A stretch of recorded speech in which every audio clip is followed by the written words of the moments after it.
Ya, Assalamualaikum warahmatullahi wabarakatuh. Perkenalkan, nama saya Yuda Pratama Paulana dari Informatika 3A.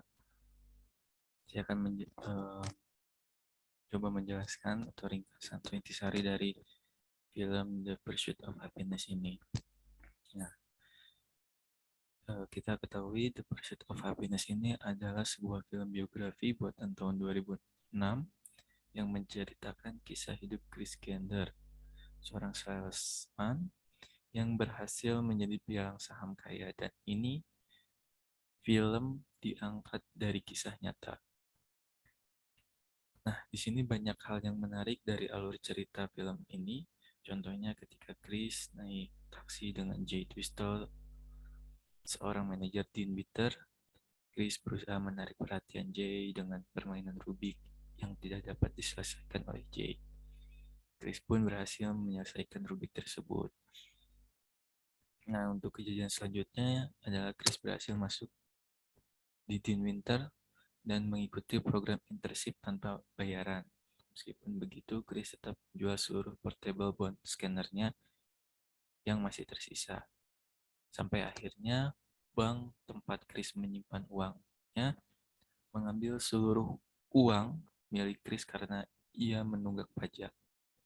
Chris pun menjadi bangkrut dengan hanya mengantongi uang sebanyak $21 sampai akhirnya ia dan anaknya terkena menggelandang atau tinggal di penampungan. Nah, Chris pun akhirnya bertemu lagi dengan gelandangan yang pernah mengambil portable bond scannernya dan mengambil kembali. Sayangnya alat tersebut rusak. Namun Chris berhasil membetulkan dan ia mendapatkan uang dari hasil penjualan alat tersebut. Nah, peristiwa di atas adalah andai saja portable scanner tidak diambil oleh gelandangan stres, mungkin Chris benar-benar tidak punya harapan untuk meneruskan program internship-nya yang tersisa kira-kira 2 bulan. Tapi ternyata di balik kesulitan yang dialami tetaplah selalu ada hikmah.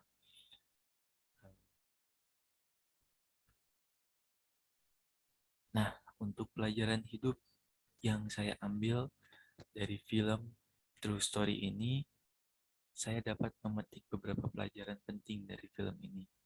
Yang pertama adalah anything is possible, atau segala sesuatu itu mungkin.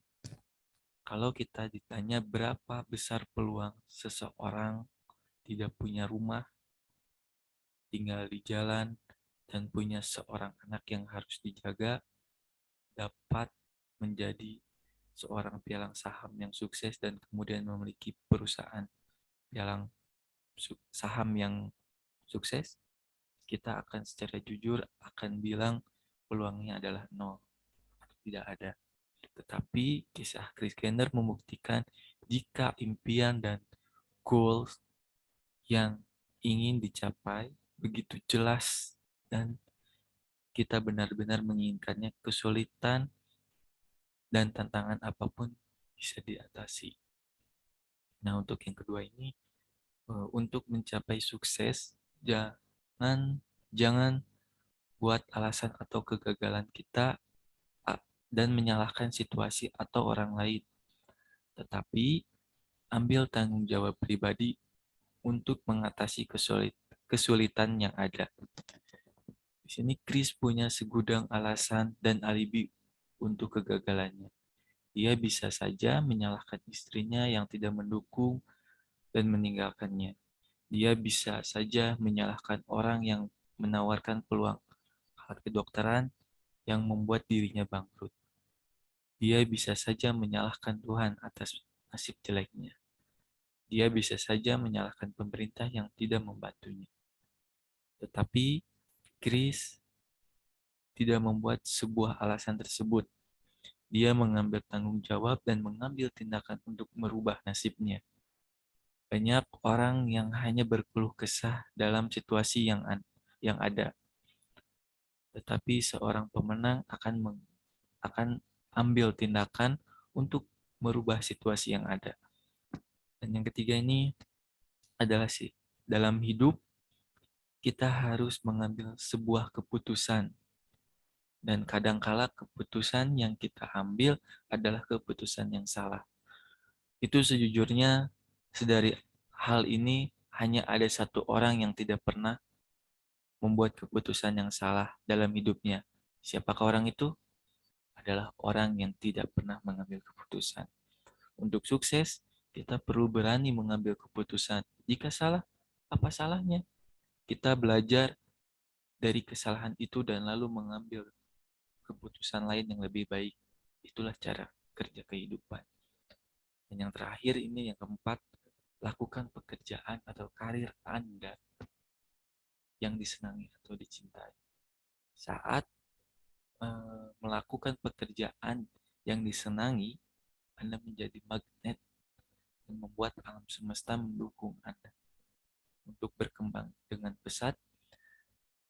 Dari buku dan interview yang dilakukan ke Chris Gender yang asli, dia mengungkapkan betapa dia sejak awal sangat menyenangi segala sesuatu tentang pasar modal.